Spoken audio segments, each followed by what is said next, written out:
Hello everyone, my name is Sunny. उम्मीद है कि आप लोग फिट एंड फाइन होंगे। अभी कोरोना की वजह से देश में लॉकडाउन है, जिसकी वजह से स्कूल्स, कोचिंग इंस्टीट्यूट्स बंद हैं और स्टूडेंट्स को एजुकेशन लेने में दिक्कत हो रही है। लेकिन ऑनलाइन क्लासेस के माध्यम से आप सब लोग घर पर बैठकर अपनी पढ़ाई जारी रख सकते हैं और इस लॉकडाउन को एक अच्छी अपॉर्चुनिटी बना सकते हैं। ये सेशंस मैं आज से शुरू करने जा रहा हूँ। ये सभी गवर्नमेंट एग्जाम्स की तैयारी करने वाले स्टूडेंट्स के लिए अवेलेबल है। तो चलिए आज का सेशन शुरू करते हैं। तो चलिए स्टूडेंट्स, अब हम नेक्स्ट क्वेश्चन करते हैं। यहाँ पर हमें नेक्स्ट क्वेश्चन में दिया हुआ है कि a person allows 10% discount for cash payment from the mark price of a toy and still he makes a 10% gain. What is the cost price of the toy if the mark price is rupees 770? तो दोस्तों, हमारे पास यहाँ पर हमें 10% cash price का cash payment के ऊपर discount दिया गया है। तो 10% डिस्काउंट हमें दिया गया है। तो जो भी डिस्काउंट हमें दिया जाता है वो हमें हमेशा मार्क प्राइस के ऊपर दिया जाता है। तो यहाँ पर हम लिखेंगे क्वेश्चन नंबर 5, 10% डिस्काउंट। तो हमें 10% का डिस्काउंट दिया गया है। तो जो भी डिस्काउंट हमें दिया जाता है, मैं आपको बताया कि वो हमेशा हमें दिया जाता है मार्क प्राइस के ऊपर। तो 10% का हम फ्रैक्शन बना लेंगे, हमारे पास आएगा 1/10। तो ये जो नीचे वाली वैल्यू है वो हमारे पास हो जाएगी मार्क प्राइस। देखिए हमारे पास ये जो नीचे वाली वैल्यू है ये हो जाएगी हमारे पास मार्क प्राइस, और जो ऊपर वाली वैल्यू है यानी 10 अगर मार्क प्राइस है तो 10% 10% का वो हो जाएगा हमारे पास 1। तो ये हमारे पास क्या हो जाएगा, डिस्काउंट यानी डी। तो जो हमारे पास सेलिंग प्राइस आएगा वो कितना आएगा, तो सेलिंग प्राइस क्या होता है, मार्क प्राइस माइनस डिस्काउंट। तो ये हमारे पास मार्क प्राइस माइनस डिस्काउंट, तो हमारे पास सेलिंग प्राइस की वैल्यू हो जाएगी 9। तो 9 हमारे पास सेलिंग प्राइस आ गया और हमारे पास मार्क प्राइस था 10 और डिस्काउंट था 1। तो यहाँ से हमने सेलिंग प्राइस की वैल्यू निकाल ली है। नेक्स्ट हमें दिया गया है and still he makes a 10% profit या गेन, और उसको 10% का प्रॉफिट भी हो रहा है। अगर वो 10% डिस्काउंट के साथ कोई चीज़ बेच रहा है फिर भी उसे 10% का प्रॉफिट हो रहा है। तो 10% प्रॉफिट उसको हो रहा है। तो 10% प्रॉफिट का मतलब 1/10। और मैंने आपको बताया था कि जो प्रॉफिट है वो हमेशा कॉस्ट प्राइस के ऊपर निकलता है। तो ये जो नीचे वाली वैल्यू होगी ये हमारे पास क्या हो जाएगी, कॉस्ट प्राइस, और जो ऊपर वाली वैल्यू हो जाएगी हमारे पास हो जाएगा प्रॉफिट। तो सेलिंग प्राइस क्या होता है, कॉस्ट प्राइस प्लस प्रॉफिट। तो सेलिंग प्राइस हमारे पास आ गया 11। तो अब देखिए क्वेश्चन के अंदर कि जो हमारे पास सेलिंग प्राइस है वो सेम होना चाहिए। किसी भी वैल्यू, एक आर्टिकल हम अगर बेच रहे हैं तो उसका सेलिंग प्राइस सेम होना चाहिए। यहाँ पर हमें दो अलग अलग चीज़ें दी गई हैं। एक बार हमें डिस्काउंट दिया गया और उसी आर्टिकल के ऊपर हमें प्रॉफिट दिया गया। तो हम मार्क प्राइस में से जब डिस्काउंट माइनस करेंगे तो हमारे पास आएगा सेलिंग प्राइस निकल कर, और जब हम कॉस्ट प्राइस में प्रॉफिट ऐड कर देंगे तो हमारे पास निकल के आएगा सेलिंग प्राइस। लेकिन हम आर्टिकल को एक फिक्स्ड प्राइस पर बेचेंगे तो वो डिस्काउंट देने पर जो सेलिंग प्राइस आएगा वो, और जो प्रॉफिट जो हम कॉस्ट प्राइस में ऐड करेंगे वो निकल कर जो सेलिंग प्राइस आएगा वो दोनों ही सेलिंग प्राइस सेम होना चाहिए, क्योंकि वो एक ही आर्टिकल बेची जा रही है और सेलिंग प्राइस जो है वो दोनों ही केस में सेम होगा उस आर्टिकल का। तो यहाँ पर हम देखेंगे कि हम फिर से दो कॉलम बना लेंगे यहाँ पर, जैसे हमने पिछले क्वेश्चन में किया था। तो यहाँ पर हमारे पास मार्क प्राइस आएगा 10, डिस्काउंट आएगा 1, और जो सेलिंग प्राइस आएगा वो आएगा 9, और CP हमारे पास इधर दिया है 10, और हमारे पास प्रॉफिट है 1 और सेलिंग प्राइस है 11। तो मैंने बताया कि दोनों ही केस में सेलिंग प्राइस क्या होना चाहिए, सेम होना चाहिए। तो हम सेलिंग प्राइस सेम करेंगे। तो सेलिंग प्राइस सेम करने के लिए हमें यहाँ पर 11 से मल्टीप्लाई करना होगा और यहाँ पर 9 से मल्टीप्लाई करना होगा। तो हम यहाँ पर 11 से मल्टीप्लाई करेंगे पूरे कॉलम के अंदर और यहाँ पर 9 से मल्टीप्लाई करेंगे। तो यहाँ पर जो हमारे पास मार्क प्राइस की वैल्यू आ जाएगी वो हो जाएगी 110।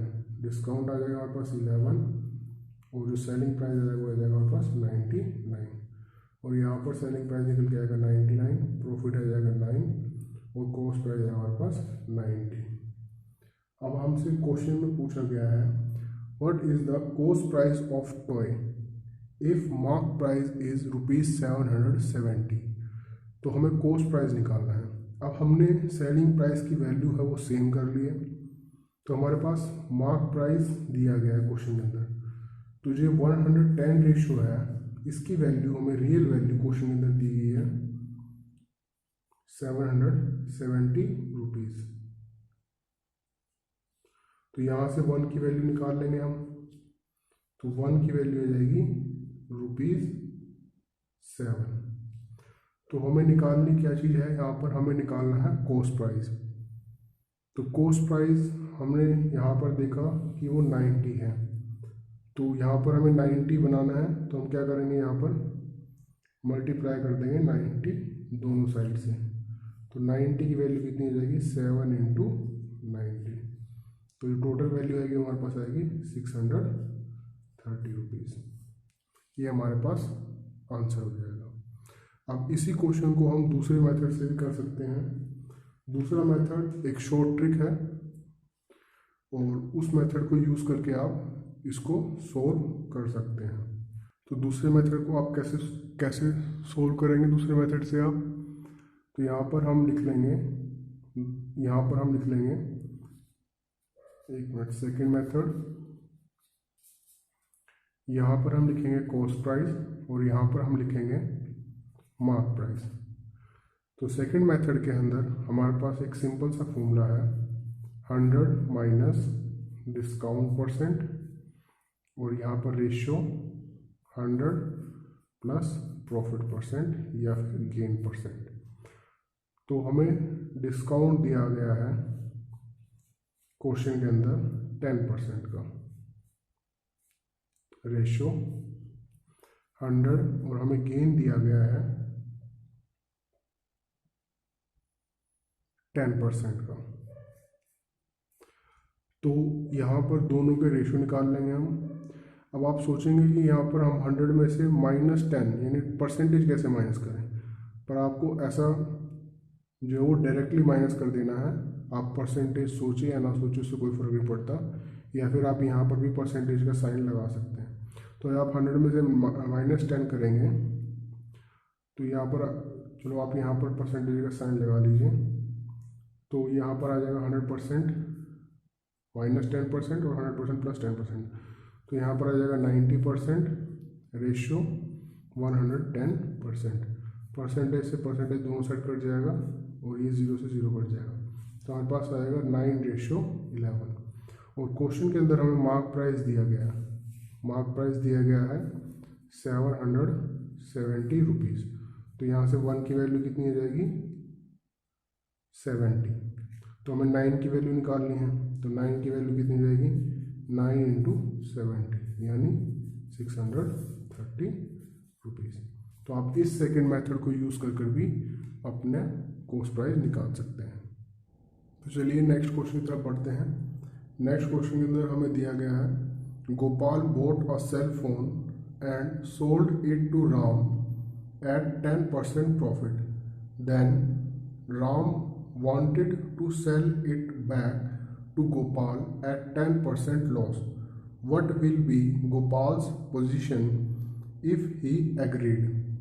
तो हमें यहाँ पर दो चीज़ें बताई गई हैं। पहली चीज़ हमें बताई गई है कि गोपाल ने फर्स्ट टाइम सेल फोन जो है वो राम को सोल्ड किया और 10% का उसके ऊपर प्रॉफिट कमाया। फिर राम राम उसको दोबारा गोपाल को बेचना चाहता है, लेकिन इस बार वो खुद को 10% लॉस देकर गोपाल को वापस सेलफोन बेचेगा। तो अगर राम एग्री करता है तो उसकी पोजीशन क्या होगी, what will be his position. तो इसके अंदर जो हमें क्वेश्चन सोल्व करना है वो कुछ इस तरीके से करना होगा।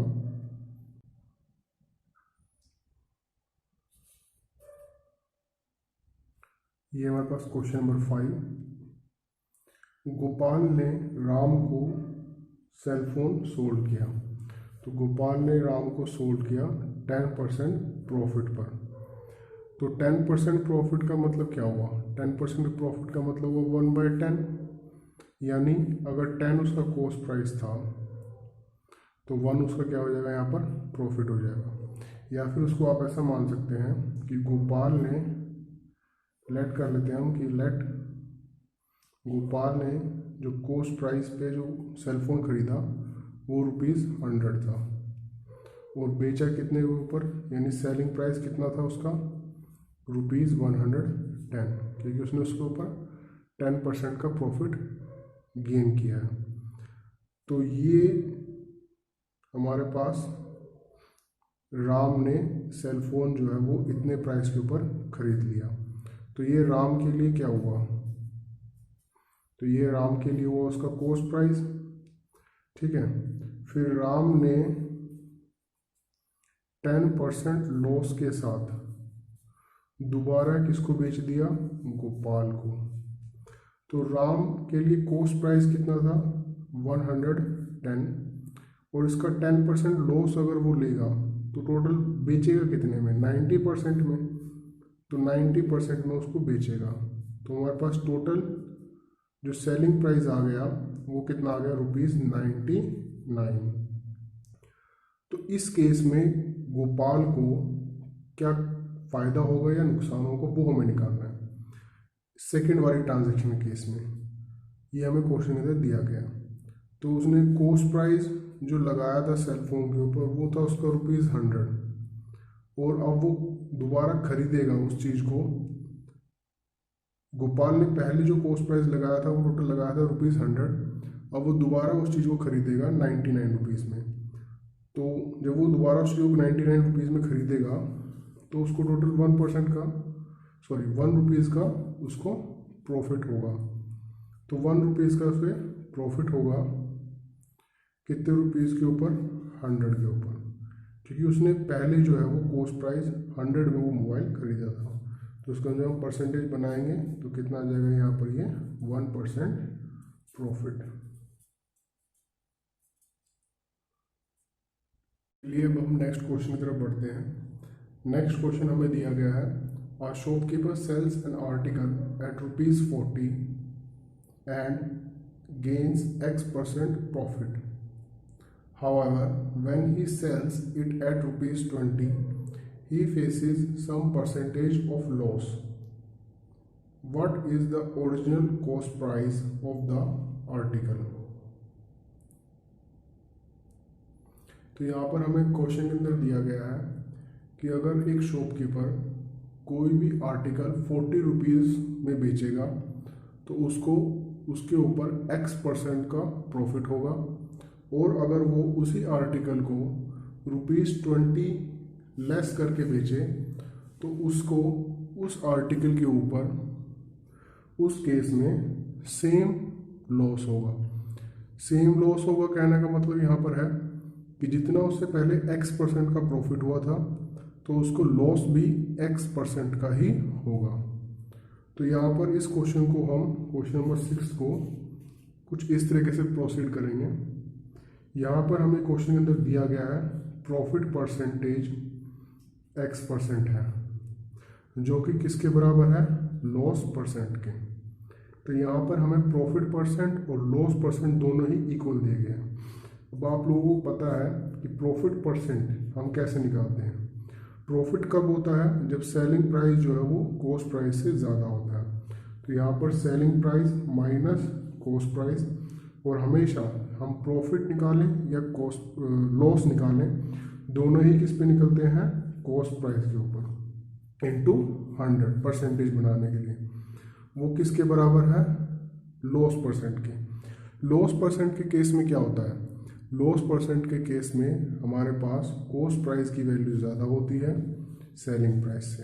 तो फॉर्मूला आता है हमारे पास cost price minus selling price. और लॉस परसेंटेज भी हम किस पे निकालते हैं, कॉस्ट प्राइस के ऊपर। और परसेंटेज बनाने के लिए हम किससे मल्टीप्लाई करते हैं, 100 से। तो इन दोनों ही केस में हम अब वैल्यूज़ को पुट कर देंगे और जो कॉमन वैल्यूज उनको हम कट कर देंगे। तो यहाँ CP से CP कट हो जाएगा, 100 से 100 कट हो जाएगा। तो हमारे पास सेलिंग प्राइस, जो सेलिंग प्राइस था वो पहले केस में हमें दिया गया है ₹40 और हमें कॉस्ट प्राइस निकालना है।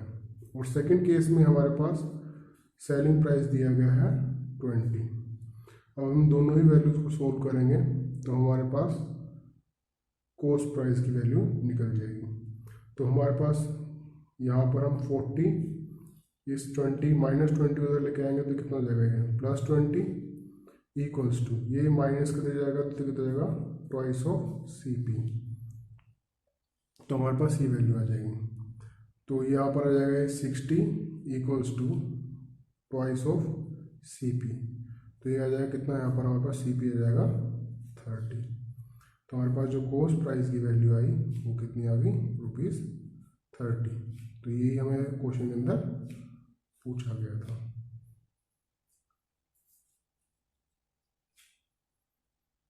चलिए अब हम नेक्स्ट क्वेश्चन की तरफ बढ़ते हैं। हमारे पास नेक्स्ट क्वेश्चन दिया गया है, Rakesh and Rajesh together bought 10 balls and 10 rackets. Rakesh spent ₹1300 and Rajesh spent ₹1500. If each racket costs 3 times a ball, then what is the price of racket? तो हमारे पास यहाँ क्वेश्चन के अंदर दिया गया है कि उन्होंने मिलकर 10 बॉल्स और 10 रैकेट्स को खरीदा है। तो हम मान लेते हैं कि एक बॉल का जो कॉस्ट प्राइस है वो ₹20 है और एक रैकेट का कॉस्ट प्राइस जो है वो ₹8 है। तो 10 बॉल का कॉस्ट प्राइस कितना हो जाएगा टोटल, अगर एक का B है तो 10 का कितना हो जाएगा, 10 इंटू B। ऐसे ही एक रैकेट का कॉस्ट प्राइस अगर ₹8 है तो टोटल 10 रैकेट्स का कॉस्ट प्राइस 10 इंटू R हो जाएगा। और यहाँ पर हमें दिया गया है कि राकेश ने ₹1300 स्पेंड किए हैं और राजेश ने ₹1500 स्पेंड किए हैं। तो दोनों ने मिलकर टोटल कितने रुपये स्पेंड किए हैं, ₹2800 दोनों ने मिलकर स्पेंड किए हैं। तो यानी कि ये 10 इंटू B ये कॉस्ट प्राइस है बॉल का और ये टोटल कॉस्ट प्राइस है 10 रैकेट्स का। तो 10 बॉल और 10 रैकेट्स का कॉस्ट प्राइस ये दोनों जो हैं वो किसके इक्वल होगा, वो ₹2800 के इक्वल होगा, क्योंकि दोनों ने मिलकर टोटल 10 बॉल और 10 रैकेट को खरीदा है।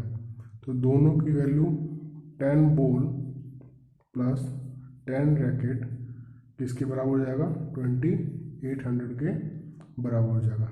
आगे हमें क्वेश्चन के अंदर दिया गया है कि एक रैकेट का कॉस्ट प्राइस 3 टाइम्स है एक बॉल के कॉस्ट प्राइस के। तो एक रैकेट का कॉस्ट प्राइस हमने ₹8 माना था और एक बॉल का कॉस्ट प्राइस हमने ₹20 माना था। तो R जो है रैकेट का कॉस्ट प्राइस वो 3 टाइम्स है बॉल के कॉस्ट प्राइस के। तो यहाँ पर हम क्या करेंगे, इस वैल्यू को ऊपर सब्स्टिट्यूट कर देंगे। तो ऊपर जब हम सब्स्टिट्यूट करेंगे R की जगह हम 3B डाल देंगे तो यहाँ पर आ जाएगा हमारे पास 10B plus 10 into 3B equals to 2800। तो जब हम इसको आगे सोल्व करेंगे तो हमारे पास आएगा टोटल 40B इक्वल्स टू 2800। जब हम इसको सोल्व करेंगे तो हमारे पास B की वैल्यू निकल के आएगी 70। लेकिन हमसे क्वेश्चन में रैकेट का कॉस्ट प्राइस पूछा गया है, तो रैकेट का कॉस्ट प्राइस है 3 times of ball cost price. तो ये आ जाएगा हमारे पास 3 इंटू 70, तो हमारे पास टोटल रैकेट का कॉस्ट प्राइस आएगा 210 रुपीज़। तो चलिए नेक्स्ट क्वेश्चन की तरफ बढ़ते हैं। नेक्स्ट क्वेश्चन हमें दिया गया है, Rakesh had money to buy 8 mobile handsets of a specific company, but the retailer offered very good discount on that particular handset. Rakesh could buy 10 mobile handsets with the amount he had. What was the discount the retailer offered? तो देखिए students, question number 9 में हमसे ये बोला गया है कि राकेश के पास मोबाइल खरीदने के लिए कुछ स्पेसिफिक अमाउंट था, जिससे उसने 8 मोबाइल हैंडसेट्स को खरीदा, लेकिन रिटेलर ने उसको 10 मोबाइल हैंडसेट्स दिए। तो यानी रिटेलर्स ने उसको डिस्काउंट दिया। तो हमें वही बताना है कि इस क्वेश्चन के अंदर कि रिटेलर ने राकेश को कितना डिस्काउंट दिया। तो इस क्वेश्चन को करने से पहले हम मान लेते हैं कि राकेश ने 8 मोबाइल हैंडसेट्स को 800 रुपीज़ में खरीदा, यानी एक मोबाइल हैंडसेट को उसने 100 रुपीज़ में खरीदा। तो जब उसको डिस्काउंट मिला तो उसने 800 वाली अमाउंट में ही 10 मोबाइल हैंडसेट्स खरीदे, जो कि एक्चुअल अमाउंट थी उनकी 10 इंटू 100, क्योंकि एक मोबाइल हैंडसेट जो है वो 100 रुपीज़ का है। तो 10 मोबाइल हैंडसेट्स जो है वो 1000 रुपीज़ के हो जाएंगे। तो ऐसे करके राकेश ने 800 अमाउंट के अंदर 1000 अमाउंट वाले हैंडसेट्स को खरीदा। तो उसको कुछ ना कुछ डिस्काउंट दिया गया, इसलिए वो ऐसा कर पाया। तो उसको डिस्काउंट कितना मिला? तो उसको डिस्काउंट मिला कि उसने 800 रुपीज़ के अंदर ही 10,000 अमाउंट वाला सामान ले लिया, यानी मोबाइल हैंडसेट्स खरीद लिए। तो उसको डिस्काउंट मिला 1000 माइनस 800, यानी उसको 200 रुपीज़ का डिस्काउंट मिला। तो वो डिस्काउंट किस वैल्यू पे मिला? तो वो डिस्काउंट मिला उसको 1000 रुपीज़ के ऊपर, क्योंकि उसको एट दी एंड 1000 रुपीज़ पे करने थे।